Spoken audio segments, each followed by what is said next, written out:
Thank you, Madam Chairman. To the director, thank you for being here today. We've had the opportunity to have a number of conversations and visit, and so you won't be surprised by some of my questions. You know how passionate, like my colleagues, I am about protecting our consumers and where I stand on the issue of diversity and inclusion, and especially having inclusion. But today, I want to focus on two things quickly. Last month, this committee held a hearing on abusive debt collection practices.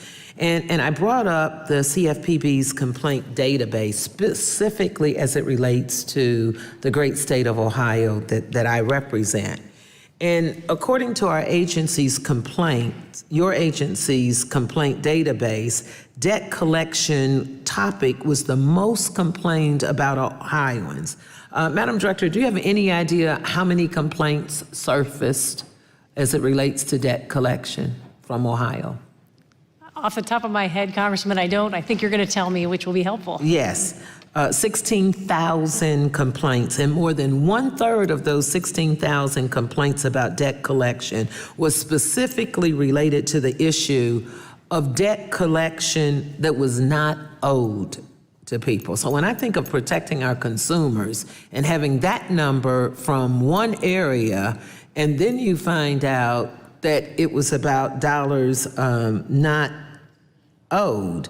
So I asked that hearing panel if anything in the Consumers Bureau's debt collection rule addressed this issue about the number one thing complained about in the state of Ohio.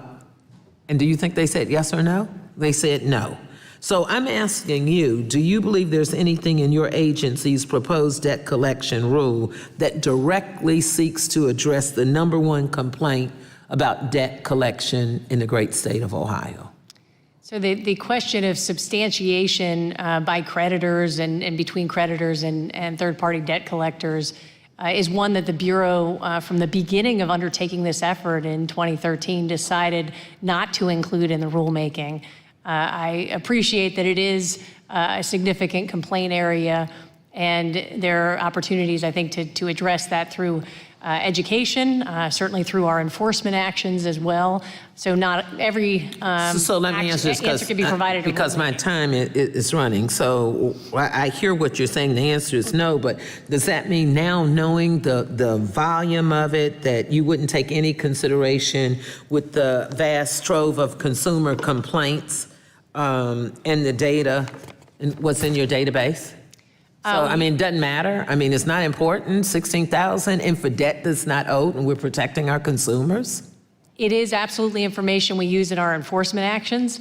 It's information or to inform enforcement actions that we might take, as well as education efforts. But with respect to this particular rulemaking, it is something that we're not addressing. Well, I'm going to keep talking about this because I don't think that's fair to the citizens of Ohio, but you mentioned enforcement, so let me go to my next question. Under the acting director Mulvaney's short time in running, or maybe I'd like to say gutting, the Consumer Bureau, he stripped the agency's Fair Lending Office of its enforcement powers. Now, on page 8 of your written testimony, it states, and I quote, "During the reporting period, the Bureau did not initiate or complete any fair lending public enforcement actions. In addition, during this reporting period, the Bureau did not refer any matters to the DOJ with regard to discrimination pursuant to Section 706G of the Equal Credit Opportunity." Now, the reason I ask you this question, this is the first time in its history that there has been a 6-month period where there were no discrimination in lending occurring in this country. Now, I know the number of complaints that I hear about and I get, and I know Congresswoman Adams talked about exams, but this is an enforcement. Do you really expect me to believe that there was nothing in the fair lending for 6 months and in the history? This has never happened? So I absolutely grant that this report is not a measure of discrimination happening in the workplace, in the markets in general. So there was discrimination. We just didn't deal with it in the fair lending practice? We have the cases that are opened by the bureau attorneys in this agency, and we just did not have cases that So were you didn't opened report or it? cases that were So it able is to be actually brought happening. during that So we time. really do have, and I'm sorry, my time is up.